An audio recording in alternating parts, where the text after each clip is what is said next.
Bueno, esta tarde quiero referirles un pasaje muy hermoso de la palabra de nuestro Dios.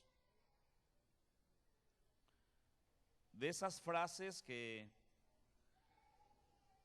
nuestro Señor Jesucristo expresó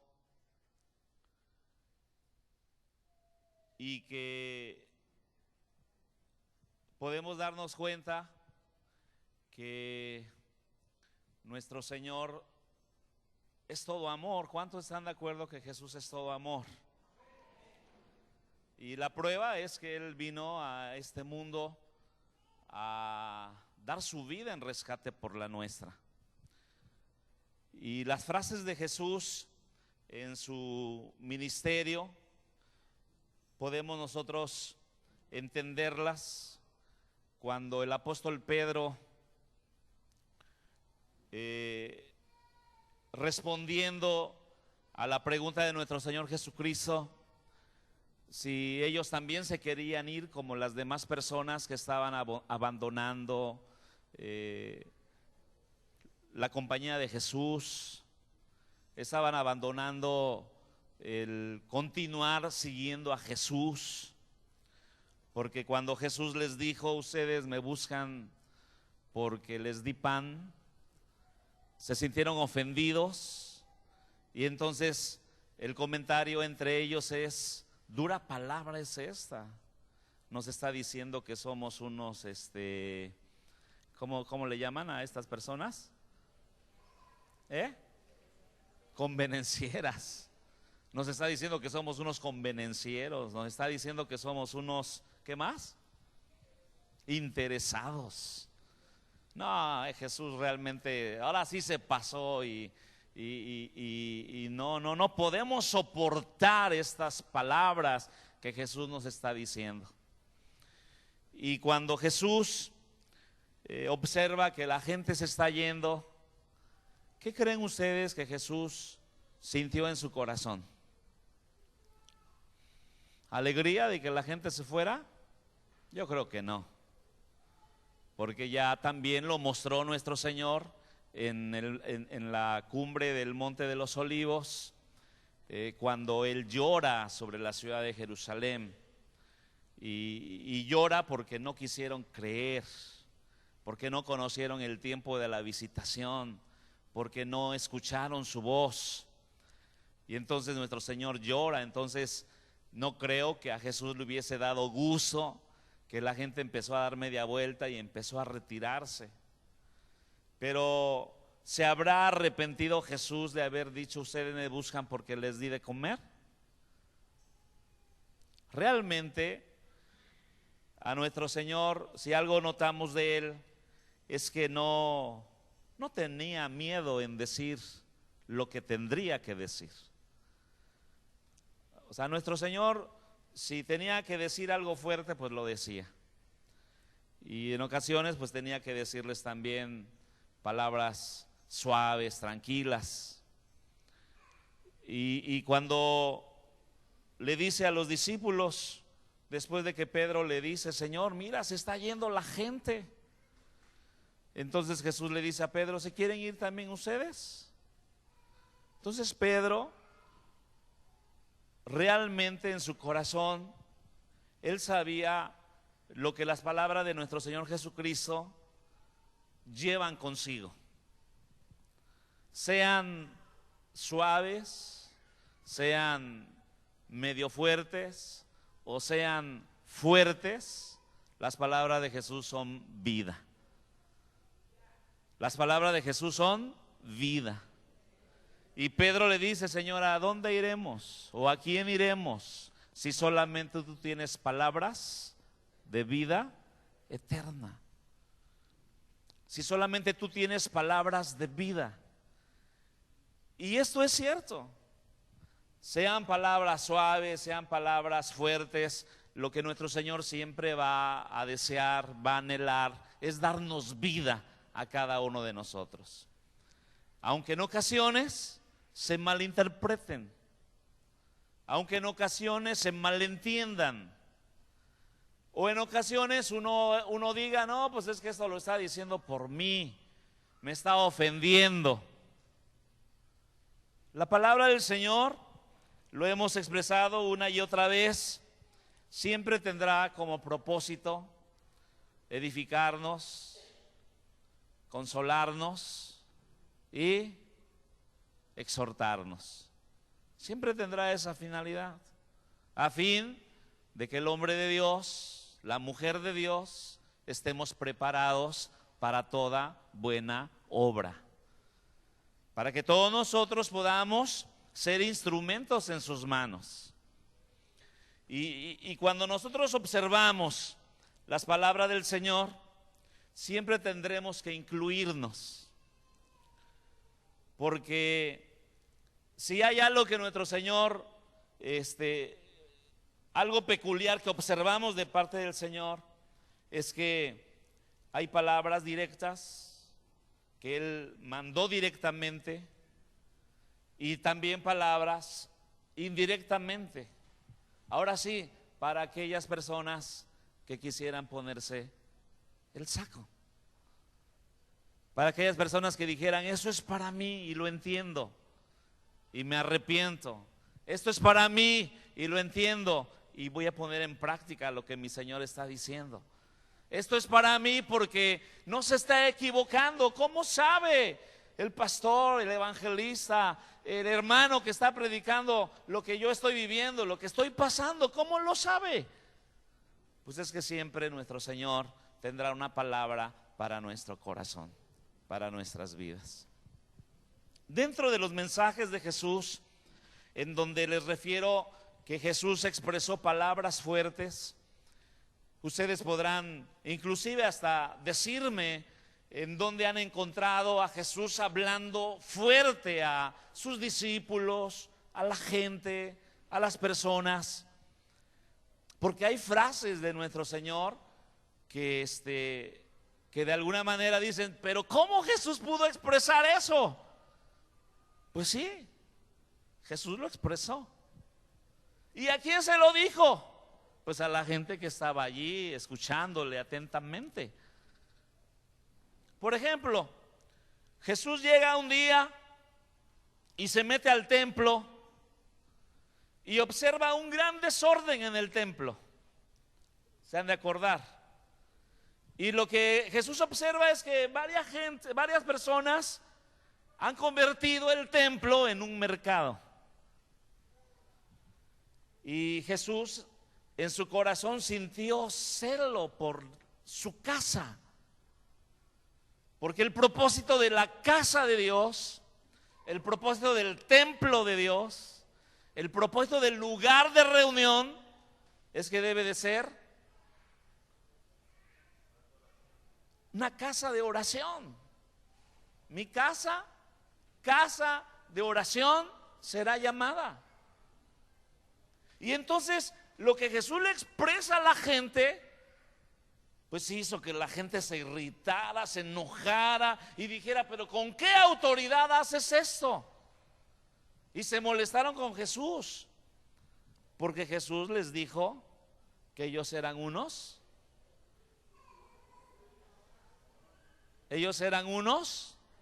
ladrones, porque han convertido mi casa en una cueva de ladrones. No, pues imagínense diciéndole a todos los comerciantes que estaban adentro del atrio de la casa de Dios, que Jesús no nada más les dijo ladrones, tomó un látigo y empezó a pegarles. Le pegó a la gente. Pues todavía más molestos, porque ¿cómo se atreve a pegarnos? ¿Por qué nos pega? Y luego de pegarles les llama ladrones. La verdad sí es algo para que uno se ponga a pensar, ¿no? ¿Por qué les llamó ladrones? Pues en eso habían convertido el interior, o sea, los atrios de la casa de Dios, del santuario. Entonces la gente se molestó. Pero ¿qué les parece a ustedes cuando Jesús se presenta delante de los fariseos, los líderes religiosos? ¿Qué se atrevió Jesús a decirle a los líderes religiosos? ¿Alguno de ustedes recuerda qué les dijo? De entre las muchas cosas que les mencionó, les llamó hipócritas. ¿Cuántos de nosotros nos sentiríamos que nos dijeran así? Eres un hipócrita. Creo que ni nos atreveríamos a decirlo, ¿verdad? Jesús se lo dijo. ¿Y a quién se lo dijo? A los líderes religiosos. Hipócritas. Pero no nada más les dijo hipócritas. Dentro de los mensajes a los líderes religiosos les dijo, tanto Juan el Bautista también, sepulcros blanqueados. Por fuera, aquí muy acá, muy limpios, pero por dentro, ¿qué les dijo que estaban? Podridos. Están podridos. Ay, Dios mío, qué barbaridad. Sí que está fuerte esto, ¿no? ¿No? ¿No les parece fuerte? ¿Aguantarían? ¿Aguantaríamos? Dijo el otro. Que nos expresaran algo así a nosotros, los hermanos de Elim. ¿Sí aguantaríamos algo así? Imagínense cuando Jesús, ya les platicaba el día domingo pasado, cuando se para delante de los discípulos y les dice: generación perversa y maligna.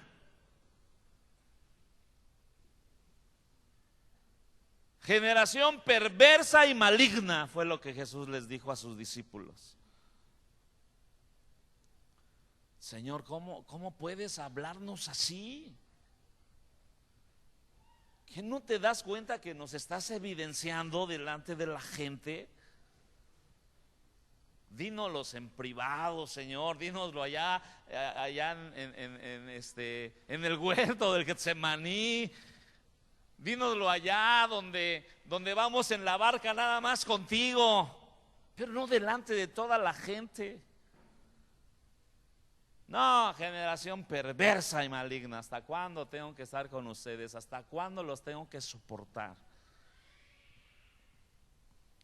Bueno, ya los discípulos agacharon la cabeza y dijeron: pues sí, realmente algo hay de lección de lo que Jesús nos está diciendo y tenemos que entenderlo.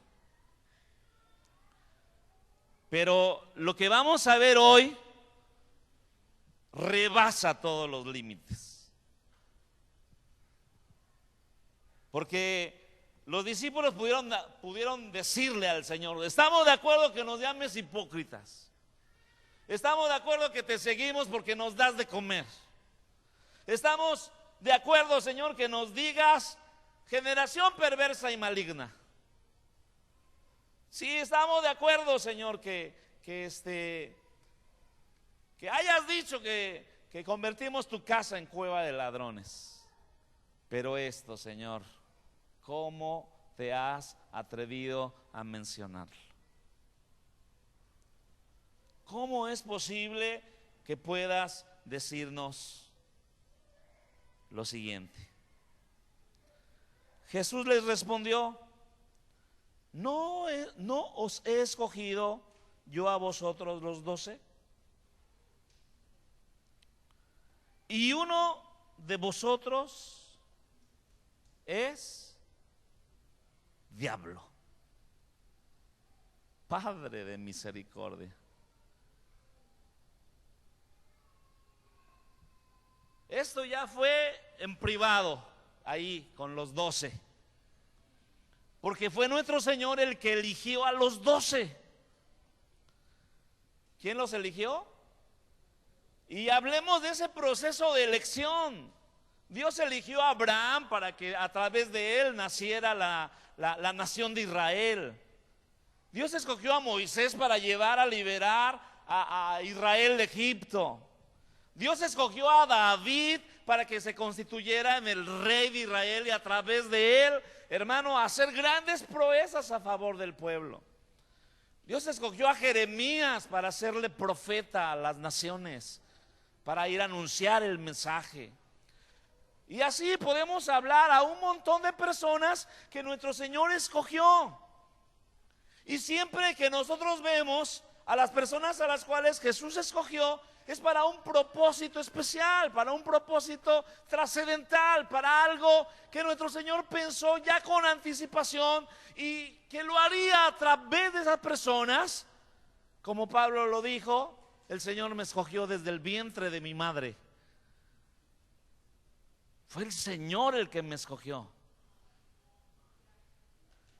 O sea, nuestro Señor cuando nos llama, cuando nos escoge, cuando nos selecciona, nos elige, es para cosas grandes y maravillosas. Y es nuestro Señor el que le habla a los 12 discípulos y les dice: no he sido yo el que los elegí, no he sido yo el que los escogí.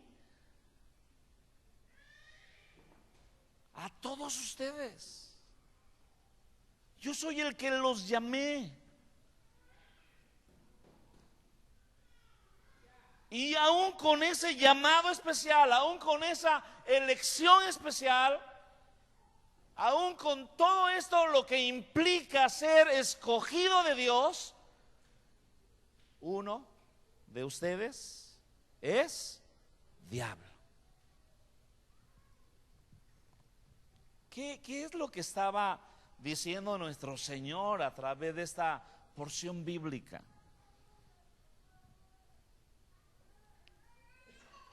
No lo dice directamente hacia Judas Iscariote, ¿verdad? No se lo dice a Judas Iscariote, aunque se está refiriendo a él. Pero sí lanza nuestro Señor esta declaración, esta palabra a todos. ¿No soy yo el que los escogí a los 12, a todos ustedes? Y me puedo dar cuenta que uno de ustedes, ¿qué es lo que traduce la palabra diablo? La palabra diablo viene del griego diabolos, que significa calumniador, que significa difamador,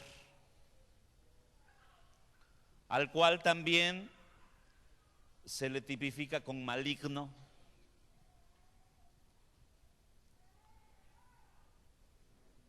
Padre de mentira, adversario, que es sinónimo de Satanás.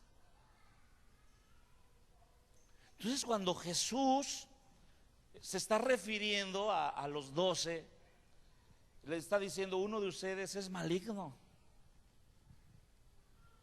uno de ustedes es calumniador, uno de ustedes es el que está contra nosotros, uno de ustedes es el difamador, uno de ustedes es el engañador.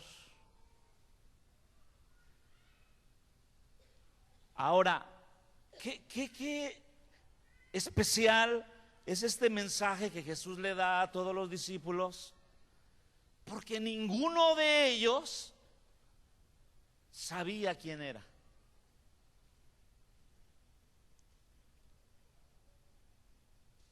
O sea, no voltearon todos. Cuando Jesús dijo: uno de ustedes es diablo, y 11 voltearon hacia Judas y se le quedaron mirando. No lo pudieron hacer por cuanto no sabían. ¿Y por qué no sabían, amados hermanos? ¿Por qué no lo sabían?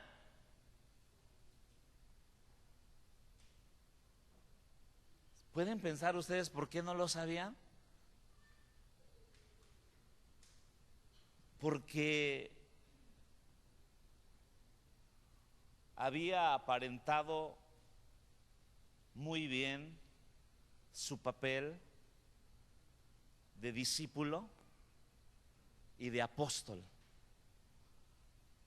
Porque el llamado fue a ser discípulo de Cristo y el mismo Jesús les llamó apóstoles.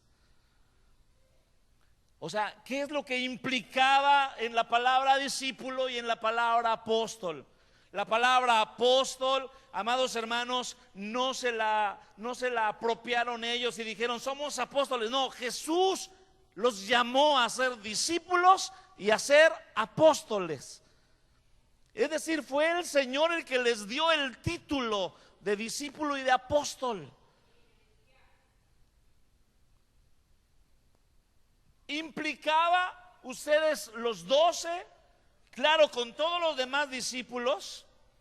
O sea, Jesús tenía muchos discípulos, pero 12 apóstoles. ¿Me explico? O sea, Jesús tenía muchos discípulos, mucha gente lo seguía. Las personas que cuando les dijo, me siguen porque les di de comer, se fueron, eran discípulos. O sea, tenía muchos discípulos, pero apóstoles nada más tenía 12. Y es que implicaba el estar aprendiendo la palabra del Señor, porque discípulo quiere decir uno que aprende, y apóstol quiere decir uno que es enviado. Entonces Jesús les dice, ustedes son personas que estarán aprendiendo, pero también los enviaré para que vayan y anuncien mi palabra a todas las naciones. Entonces el llamado, la elección era para que aprendieran y implicaba también ser enviados. Y ahora nosotros podemos dar cuenta que no notaron que Judas Iscariote era el diablo que estaba entre ellos, por cuanto él fue, cuando le tocó cumplir la misión de ser apóstol, él fue a la gente, oró por endemoniados y fueron libres. Puso las manos sobre los enfermos y fueron sanos. Entregó mensaje del reino de Dios a la gente y la gente se convirtió a Cristo. En otras palabras, aparentaba ser un discípulo y un apóstol, y qué bien aparentó. Qué bien fingió. De tal manera que no se dieron cuenta. Aunque nosotros sabemos que el Señor, que conoce todas las cosas, conoce perfectamente a todas las personas. Porque dice su palabra que Él sabía a quién le iba a entregar. Y cuando se refiere a los que habían creído en Él, Él sabía quién había creído en Él y quién no había creído en Él. O sea, Él podía discernir los pensamientos del corazón y percatarse de la calidad de las personas que estaban junto con Él. Es bien interesante, amados hermanos, cuando el Señor les refiere esta palabra a sus discípulos, a sus apóstoles. Porque las personas tienen que descubrir, y al no decir directamente, las personas tendrían que hacer un análisis. Por eso el Señor expresó esta palabra tan fuerte hacia sus discípulos. Porque nada más imagínense, al decir uno de ustedes es diablo, nada más imagínense ustedes, ¿cómo es posible que el Señor como no dirigió el dedo hacia ninguno, como no dirigió la palabra hacia ninguno en especial, todos en ese instante pensaron, pero ¿por qué está diciendo eso Jesús? ¿A quién se estará refiriendo? ¿A quién? Entonces esa palabra fue una reflexión para los 12 y se pusieron a pensar. Fue una advertencia para quien estuviera pensando mal. Fue una advertencia para quien estuviese haciendo mal las cosas. Fue una advertencia para las personas que de alguna manera estaban inclinándose hacia el pecado y hacia la maldad. Porque el Señor estaba notando realmente, amados hermanos, hacia dónde estaban inclinándose los corazones. Y era un buen momento para que en ese instante, después de haberles dicho, ¿se quieren ir ustedes también? Y escuchar la palabra de Pedro diciendo, ¿a dónde iremos si solamente tú tienes palabras de vida eterna? Era el momento para que todos en ese instante dijeran, no nos vamos, nos quedamos, porque queremos servirte y queremos darte lo mejor de nuestras vidas. Pero para que las personas, para que los 12, para que los discípulos le pudieran dar lo mejor al Señor, tenían que manifestarlo y depurar sus corazones de toda malicia. Tenían que depurar su corazón de toda maldad. Tenían que depurar su corazón de toda inclinación hacia lo perverso, hacia lo que no era agradable a los ojos del Señor. Es por eso que nuestro Señor les expresa esa palabra a sus discípulos.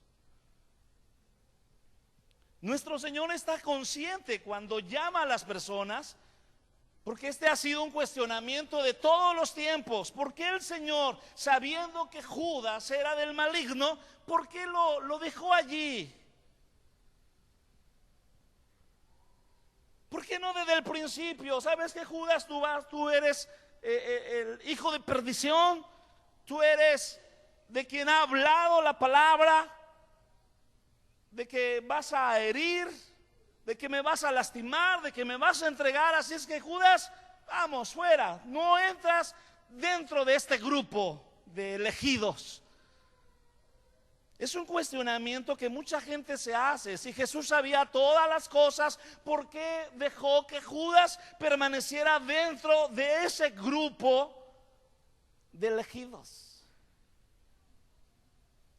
¿Por qué? Y cuando nosotros pensamos en esto,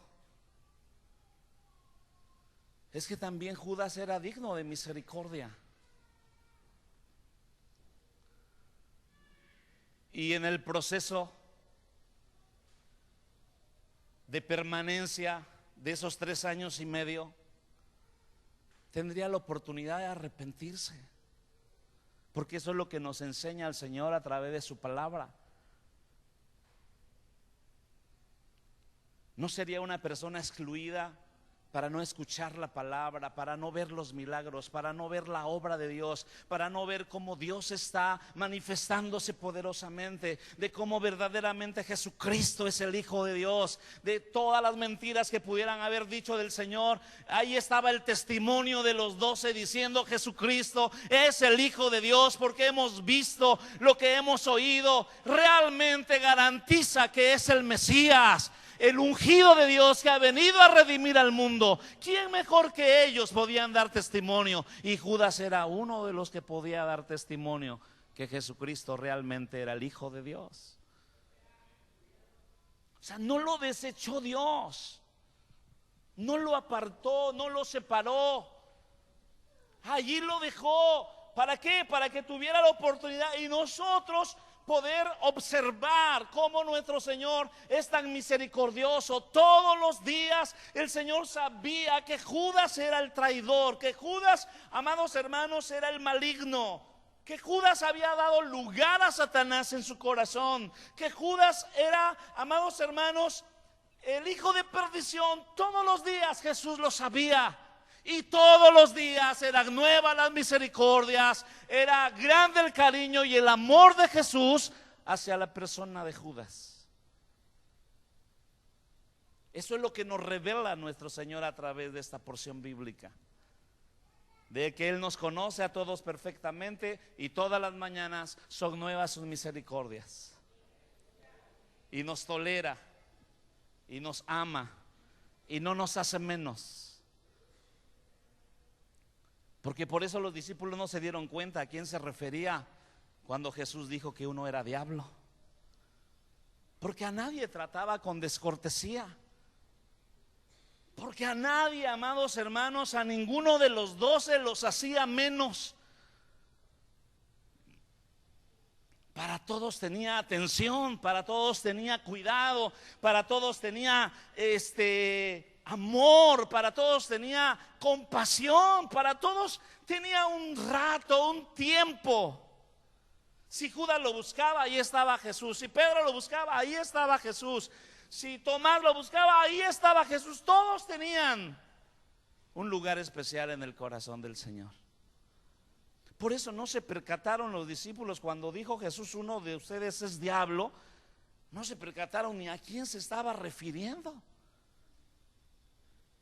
Inclusive capítulos más adelante, en el capítulo 13, cuando están comiendo, están cenando, nuestro Señor le dice: uno de ustedes me va a entregar.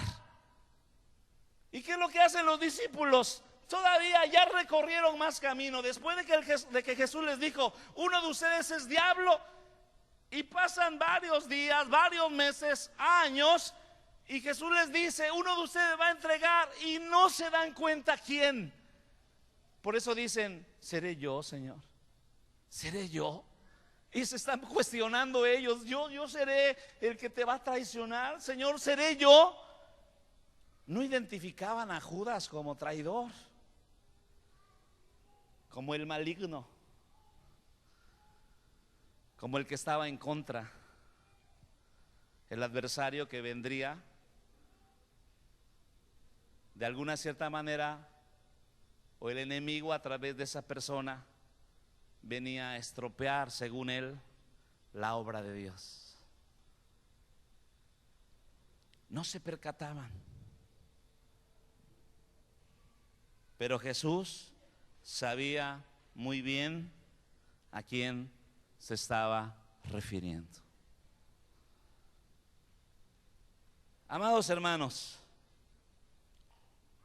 reflexionaba respecto a esto. ¿Y por qué buscar un diablo entre los apóstoles? Me pregunto. Era más fácil buscar un diablo en una cárcel, ¿no cree? Una persona con pensamientos perversos, con pensamientos malignos, una persona traidora, calumniadora, o sea, una persona que se atreviera a cosas horribles. ¿En dónde se busca un diablo?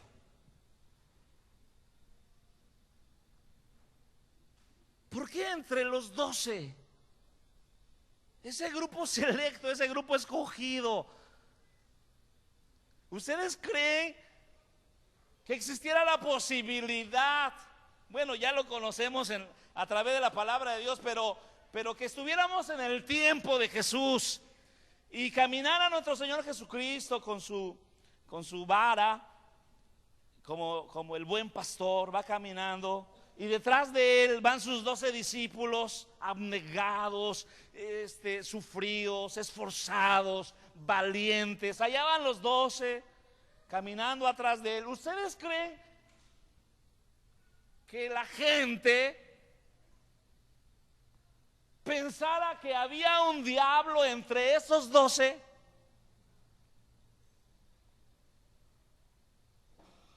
¿Cómo ven?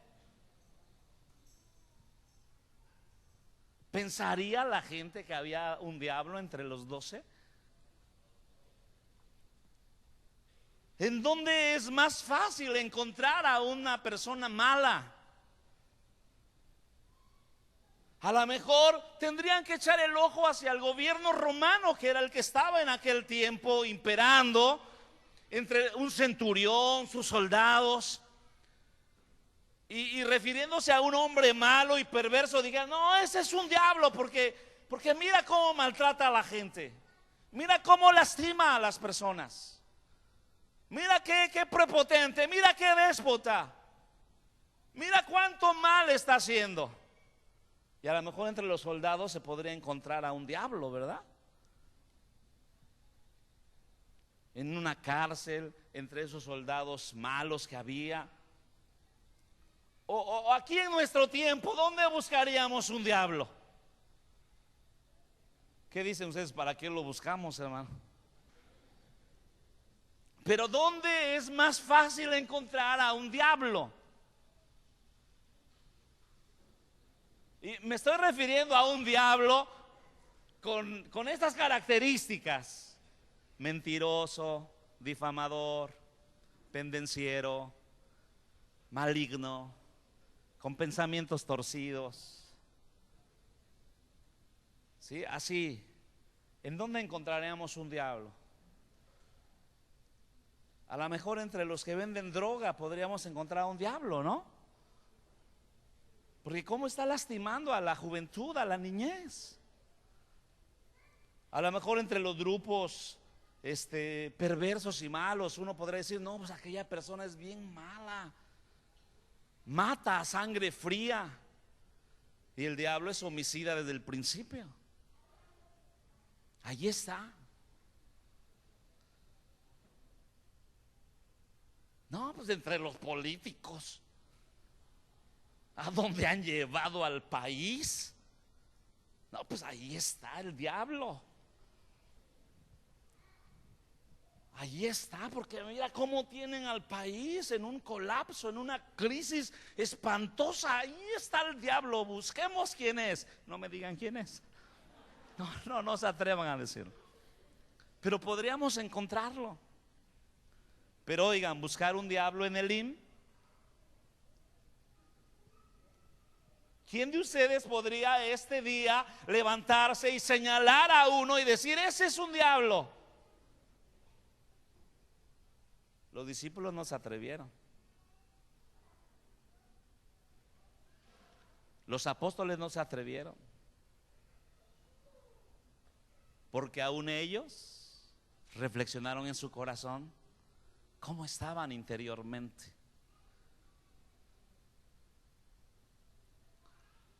Porque aún ellos con la mirada no señalaron a nadie.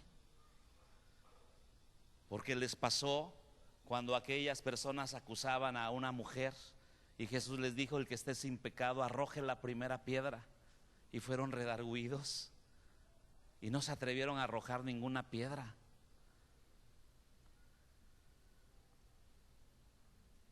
Buscar un diablo en Elim. Qué interesante, ¿eh? Yo creo que sería inconcebible. Aunque mucha gente a lo mejor pueda decir que somos hipócritas, aunque las personas puedan decir a lo mejor que no cambiamos, que no somos diferentes, pero es difícil hallar un diablo. Es difícil hallar a una persona maligna cuando ésta está recibiendo los consejos más grandes, más maravillosos, más especiales que un hombre puede recibir, que una mujer puede recibir, y que es la palabra bendita de Dios. Entonces, qué interesante es que el día de hoy, mis amados hermanos, nosotros nos percatemos lo que venimos observando a través de la palabra de Dios. El Señor nos conoce a todos por igual.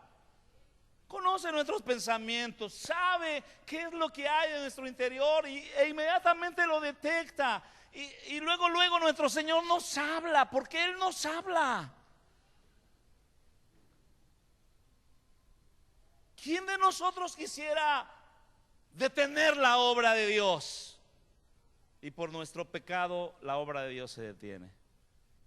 ¿Quién de nosotros quisiera estorbar para que otras personas se conviertan y se salven? Y por nuestras faltas y pecados estorbamos para que las personas vengan al conocimiento de la palabra de Dios. ¿Quién de nosotros quisiera que a través de su actitud, a través de su comportamiento, a través de su forma de ser, las personas dijeran: yo para ser como él, no, yo no voy a la casa de Dios? Y a veces estamos haciendo eso y estamos, sin darnos cuenta, a lo mejor siendo adversarios de la obra. Mas no hemos sido llamados a ser gente que esté en contra de la obra de Dios. Hemos sido llamados a ser, hermanos, coayudadores de la obra del Señor. Hemos sido llamados a ser colaboradores de la obra de Dios. Hemos sido llamados a ser administradores de la obra de Dios. Hemos sido llamados a ser discípulos y apóstoles, es decir, personas que aprenden y personas que llevan el mensaje de la palabra de Dios a las personas que no lo conocen. Somos llamados a eso. Pero qué bueno que hoy podamos nosotros ubicarnos e inmediatamente reflexionar si nuestra vida, nuestra actitud, nuestra forma de ser, hermanos, nuestros hechos, en lugar de estar ayudando para que la obra de Dios siga adelante, a lo mejor estamos siendo mirados por el Señor. Y conste que no hubo una palabra de juicio para Judas en ese momento, sino fue una palabra de reflexión para enderezar la vida. Y es algo similar que nuestro Señor dirige hoy para cada uno de nosotros. ¿No sabe el Señor a la gente que llama? ¿No sabe el Señor la gente que viene a su casa? ¿No conoce nuestro Dios a las personas que están presentes en la casa de Dios? A todos nos conoce por igual. ¿Por qué pues permite Dios que lleguen a su casa personas que afecten su obra? No es tanto que Dios, amados hermanos, nos rechace, nos niegue la entrada. No, el Señor quiere que estemos aquí. Este lugar no es un lugar, amados hermanos, en donde pura gente santa, perfecta está presente. No, personas que traemos cosas malas de la vida y que aquí a través de la palabra de Dios dejamos de ser diablos. A través de la palabra de Dios dejamos de hacer lo malo. A través de la palabra, de la obediencia a la palabra, dejamos de hacer lo perverso. Dejamos de pensar lo maligno. Dejamos, amados hermanos, de irnos tras caminos equivocados. A través del consejo de la palabra de Dios, nos convertimos en ese pueblo santo. Porque somos llamados pueblo santo, linaje escogido, real sacerdocio, un pueblo que Dios adquirió. ¿Para qué? Para que podamos brillar en medio de las tinieblas, para que anunciemos las virtudes de aquel que nos llamó de las tinieblas a su luz admirable. Pero es cuestión de todos y cada uno de nosotros.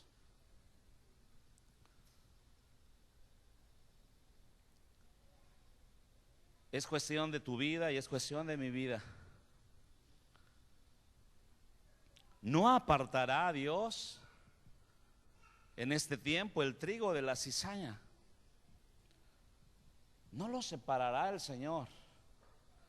Él mandará a sus ángeles y tomará a los que son suyos y apartará a los que no son suyos. Y mientras tanto la palabra seguirá hablando a nuestras vidas. La palabra seguirá hablando a nuestros corazones. Y muchos tendremos la oportunidad de ser esa gente que Dios quiere que seamos.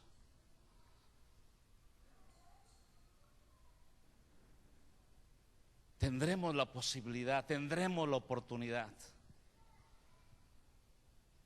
Pero es como hablábamos hace 8 días, es cuestión de que querramos. Es cuestión de que nos decidamos, de que uno diga, ya, basta de ser perezoso para servir a Dios, basta ya de no obedecer la palabra, basta ya de no interesarme por las cosas de Dios, ya basta de estar viviendo una vida cristiana a medias, de estar viviendo una vida cristiana convenenciera. Una vida cristiana como yo pienso, no como Dios la quiere, sino como yo pienso que así está bien, porque no me ha funcionado como Dios quiere, y sí me funciona como yo quiero, a mi conveniencia. No, debemos tomarnos de su mano y servirle como Él nos lo pide,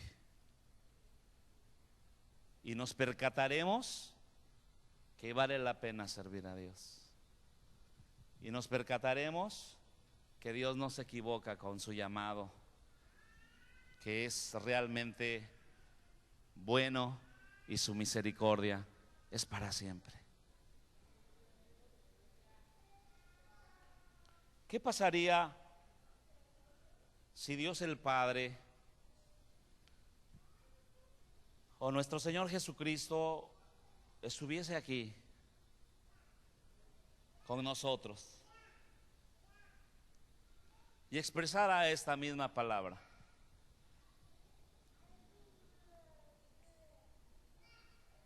¿Qué pasaría?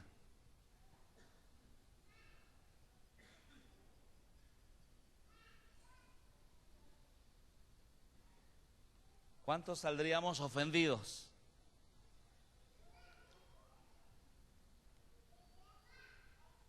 ¿Ninguno? De los 12 ninguno se ofendió. Continuaron adelante. Lamentablemente no entendió Judas y siguió en su maquinación, y siguió en su fingimiento, y siguió en su hipocresía, y siguió en su apariencia. Y les vuelvo a repetir, días, meses, años después, cuando Jesús habla y dice, uno de ustedes me va a entregar, todavía no sabían ni quién era el en quien Satanás había entrado a su corazón, y lo desvió del propósito de discípulo y apóstol, porque Judas perdió el propósito de trascendencia. Número uno, no aprendió, y número dos, perdió su ministerio de apóstol. Entonces aquí es donde nosotros tenemos que valorar y que comprender y entender que nuestro Dios, dice su palabra, no quiere la muerte del impío. Nuestro Dios no quiere que ninguno perezca. Nuestro Señor no desea que ninguno vuelva atrás, sino que todos vayamos hacia su presencia, todos vayamos hacia la vida eterna, todos vayamos hacia la conquista de esas promesas tan formidables y tan grandes que Dios tiene para todos nosotros. Porque de que Dios hará proezas en nuestras vidas, las hará. De que Dios hará maravillas en nuestras vidas, las hará. De que Dios seguirá manifestando su santo brazo a favor de ustedes, lo hará nuestro Dios. De que sus promesas se seguirán manifestando fieles y verdaderas a favor nuestro, Dios seguirá haciendo grandes cosas en nuestras vidas. Dios lo seguirá haciendo. Entonces, esforcémonos cada día en darle lo mejor a Dios de nuestras vidas y de nuestros corazones. ¿Le parece bien? ¿Le parece bien? Que, hermano, de veras, seamos esa gente sabia y entendida, y podamos con nuestra mano en alto decirle al Señor, no te has equivocado, Señor, en llamarme. aquí está mi vida y aquí está mi corazón. Seguiré sirviéndote como tú eres digno, como tú te lo mereces. Y así, con esa pasión, le mostraré a mis hijos, le enseñaré a mi familia, Señor, que servirte a ti vale la pena. Que servirte a ti es lo mejor que puedo yo hacer mientras viva. Pero es una decisión de todos y de cada uno de nosotros. Quisiera esta preciosa tarde invitarlos a todos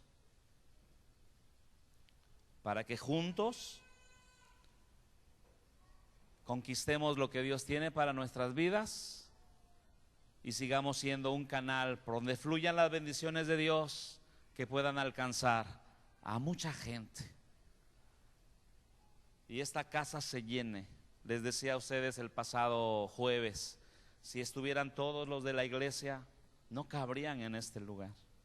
Si estuviéramos nosotros el día martes, no cabríamos en el templo de la 1. Si estuviéramos el día jueves, de verdad estaría repleta la casa de Dios y todos alabando al Señor con todo nuestro corazón. Pero ¿por qué se deteriora el entusiasmo?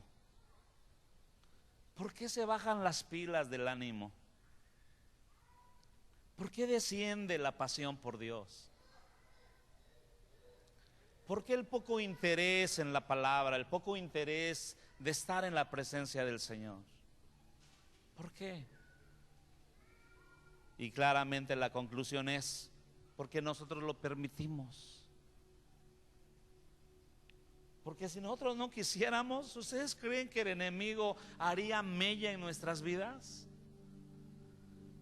Si nosotros no queremos, el enemigo no puede hacer nada en nuestro ser. Si cada día le ponemos más ganas, le ponemos más empeño y vemos como algunos a lo mejor no le echan ganas, pero uno le echa ganas, hermanos, no va a perderse el ánimo, no se va a menguar la pasión por Dios, no se va a disminuir el deseo de estar en la presencia del Señor, de meditar en su palabra, de ponerla en práctica. No, de ninguna manera. Siempre seremos unas gentes apasionadas por Dios, agradecidas a Dios por todo lo que Él nos da día a día. ¿A poco no palpas las bondades de Dios? ¿A poco no te percatas que nuevas son cada mañana sus misericordias? ¿A poco no te das cuenta que en la sonrisa de tu niña, en la sonrisa de tu niño, está el amor de Dios hacia tu vida? Está el favor de Dios hacia ti. ¿A poco no te percatas que en la provisión del alimento cotidiano la bondad de Dios está manifestándose a favor de tu vida? No nos damos cuenta cómo viajamos, vamos a un lado, vamos a otro lado, y la protección de Dios está allí poderosa, guardándonos de todo mal.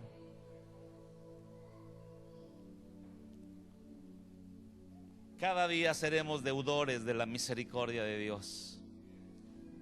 Y si hoy Dios nos habla a través de su palabra,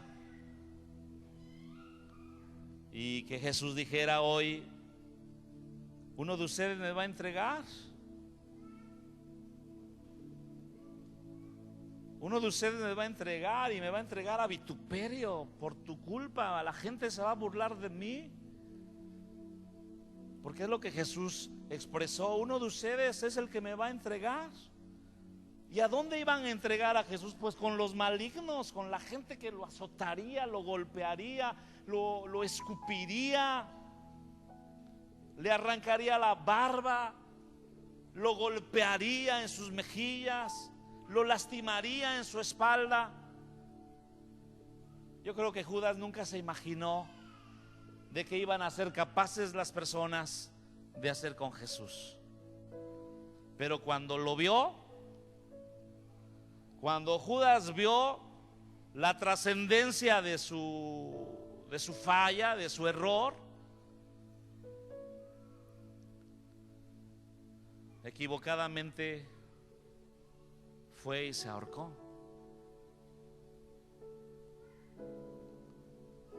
Que es algo que no tenemos que hacer, porque siempre el camino para dejar de ser y dejar de hacer lo malo es el arrepentimiento, el saber que la misericordia de Dios está vigente, queriendo ayudarnos a ser cada día mejores para la gloria de su nombre. Porque realmente la trascendencia de lo que Judas hizo, nosotros lo podemos observar. Y cuando uno hace cosas malas, ni siquiera se imagina uno de la trascendencia de las cosas, de cómo vendrán a afectar la obra de Dios y cómo vendrán a afectar tu vida y cómo vendrán a afectar tu familia. Pero cuando empiezas a ver la trascendencia del error, de la falla, quisiera uno revertir el tiempo y evitar lo que uno hizo, pero es irreversible. Es irreversible. Pero aún así, el Señor nos da la oportunidad de volvernos a Él, de pedirle perdón y dejar de ser diablo, maligno, adversario, persona opuesta a la obra bendita de nuestro Dios. Porque de veras, si Dios nos llamó, es un Dios de misericordia, de gran amor y de gran bondad, que ha puesto su mirada en cada uno de nosotros, deseando ayudar.